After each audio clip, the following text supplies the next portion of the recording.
नमस्ते. रमेश मुकादम, ग्रामोदय विचार माध्यमातून आज राजाराम पाटील यांचा एक लेख वाचून दाखवतो.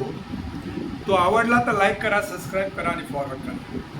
गावात आईला प्यायला पाणी नाही, आगरी कोळी ओबीसी तरुण क्रिकेट मग्न. राजाराम पाटील. जगात तेलासाठी तिसरे महायुद्ध भडकते.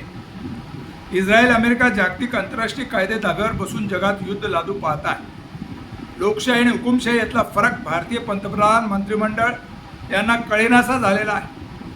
हजारो वर्षाचा भारत मित्र इराण, पर्शिया यांना आम्ही भारतीय विसरलो. एप्स्टीन फाईलमध्ये अत्यंत विकृत कोवळ्या मुलींच्या शोषणात अडकलेल्या अमेरिकन अध्यक्ष ट्रम्प आणि मोदी सुद्धा याच्या महापापाकडे दुर्लक्ष केल्याने आपल्याला स्वयंपाक आणि हॉटेलमधला गॅस संपत आला आहे. युद्धाचा थेट परिणाम आमच्या घरापर्यंत पोहोचला आहे. आंतरराष्ट्रीय इराण आणि अमेरिकन युद्धाची चर्चा क्रिकेट कॉमेंट्रीमध्ये नाही. अशा बुद्धिहीन विवेकशून्य तरुण भारताची अवस्था प्रत्यक्ष युद्धात काय असेल? कारण भारतात डिझेल, पेट्रोल, स्वयंपाक गॅस इतकेच प्यायचे पाणी सुद्धा महत्त्वाचे आहे. मागच्याच आठवड्यात मी माझ्या अलिबाग तालुक्यात प्रवास केला. मुंबईला लागून असलेल्या आणि तिसऱ्या मुंबई म्हणून मुख्यमंत्री देवेंद्र फडणवीस यांनी घोषणा केलेल्या पनवेल, उरण, पेन, अलिबाग, रायगड जिल्ह्यात प्यायला पाणी नाही ही विदारक स्थिती मी प्रत्यक्ष पाहिली. प्रत्येक गावाबाहेर आगरी, कोळी, कराडी, भंडारी, ओबीसी तरुण क्रिकेट मॅच खेळत आहेत. क्रिकेट मॅच रंगात आल्यात, परंतु गावात भीषण पाणी टंचाई आहे. दोष कुणाचा? स्वतःच्या आई बहिणींच्या डोळ्यात पाण्याचा दुष्काळामुळे आलेले पाणी ज्यांना दिसत नाही अशा तरुणांना पुत्र, भाऊ, पती, पिता, नेता कोणत्या नात्याने पुरुष म्हणायचे?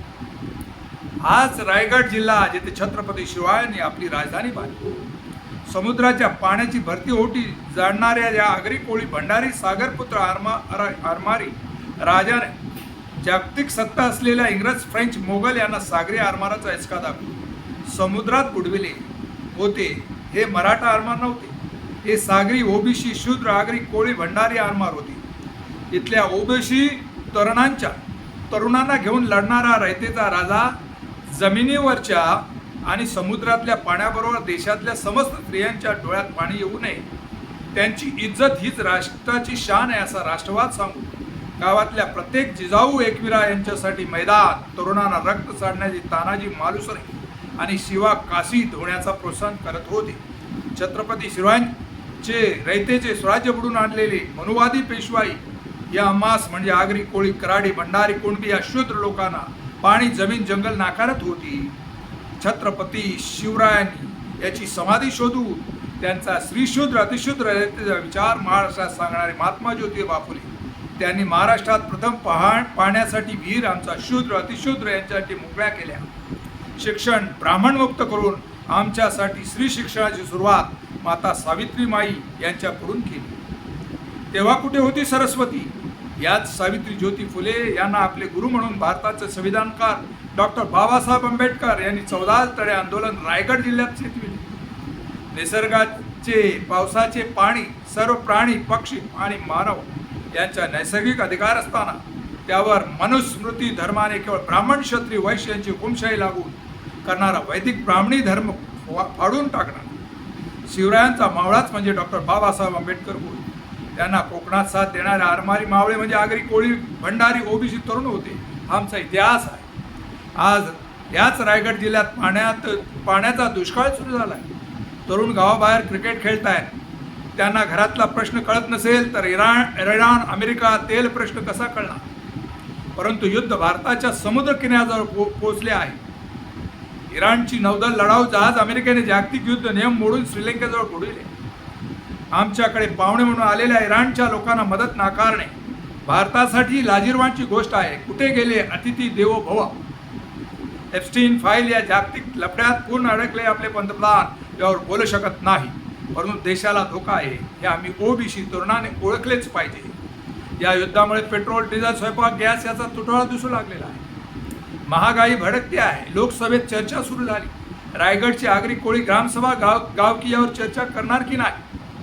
आम्ही छत्रपती शिवराय, महात्मा फुले, डॉक्टर बाबासाहेब आंबेडकर यांच्या मार्गाने जाणार नसू तर देश धोक्यात आहे, परंतु आपले घरी गावठाण धोक्यात आहे. ते ओबीसी तरुणांनी जाणले पाहिजे. या देशात आमच्या हक्काचे पाणी, जमीन, जंगल, शिक्षण, आरक्षण, राजकीय सत्ता, चोर मारे, उच्चवर्णी, ब्राह्मण, क्षत्रिय, वैश्य आहे. हे मनुस्मृती धर्माने कडू सत्य आगरी नेते नारायण नागू पाटील यांनी चरी अलिबाग येथील जागतिक शेतकरी संप करून आम्हाला सांगितला. रायगड जिल्ह्यातील चरी शेतकरी संप, चिरनेर जंगल सत्याग्रह, 14 तळे पाणी हक्क आंदोलन, मनुस्मृती दहन या संघर्षात आम्ही आगरी, कोळी, भंडारी, कुंडी, ओबीसी, उच्चवर्गीय, ब्राह्मण, मराठा, वैश्य यांच्या हुकुमशाही विरोधात लढणारे छत्रपती शिवरायांच्या आरमारी मावळे आहोत. कोकणात धोधो पाऊस पडतो आहे. पाणी आम्ही का जपत नाही? घराजवळ जमिनीच्या टाक्या, विहिरी, शेतकी तळे बांधून पाणी का साठवत नाही? हा प्रश्न मनाला विचारा. रायगड किल्ला, त्यातील पाणी व्यवस्थापन पहा. बौद्ध लेणे, त्यातील 2000 वर्ष जुनी पाणी व्यवस्था पहा. त्याचबरोबर पश्चिम महाराष्ट्रात 60% पाणी ऊसाच्या पिकाला पळवणारे उच्चवर्गीय मराठे सत्ताधारी समजून घ्या. ओबीसी तरुणांनी ही पाहावे. कोकणातली धरणे गाळ साचून भरलेली, त्यातील पैसे खाणारे चोर पकडा. 70,000 कोटीचे पाणी चोर कोणी सोडले? ब्राह्मण, मराठा राजकीय युती आजही आम्हास पाण्यासाठी आमची गावठाणी उपाशी ठेवत असेल तर परखड बोलायला शिका. मोबाईल घेऊन फेसबुक लाईव्ह करून गावातला पाणी प्रश्न पंतप्रधान, मुख्यमंत्री, आमदार, खासदार यांना दाखवा. माझ्यासाठी नाही, तुमची आई, बहीण, मावशी, आजी, पत्नी, मैत्रीण, या घरातल्या आई, एकविरा, राजमाता, जिजाऊ, क्रांतीज्योती सावित्रीबाई फुले आणि तुमच्या माझ्या आईसाठी, भारत मातेसाठी क्रिकेट मॅच थांबवून पाणी प्रश्न लढू. या 14 तळे आंदोलन पाठवून डॉक्टर बाबासाहेब आंबेडकरांचा पाणी विचार घरात पोहोचूया. जय एकविरा, जय जिजाऊ, जय भीम, जय भारत, जय संविधान. राजाराम पाटील. राजाराम पाटील यांनी परखड विचार मांडलेले आहेत.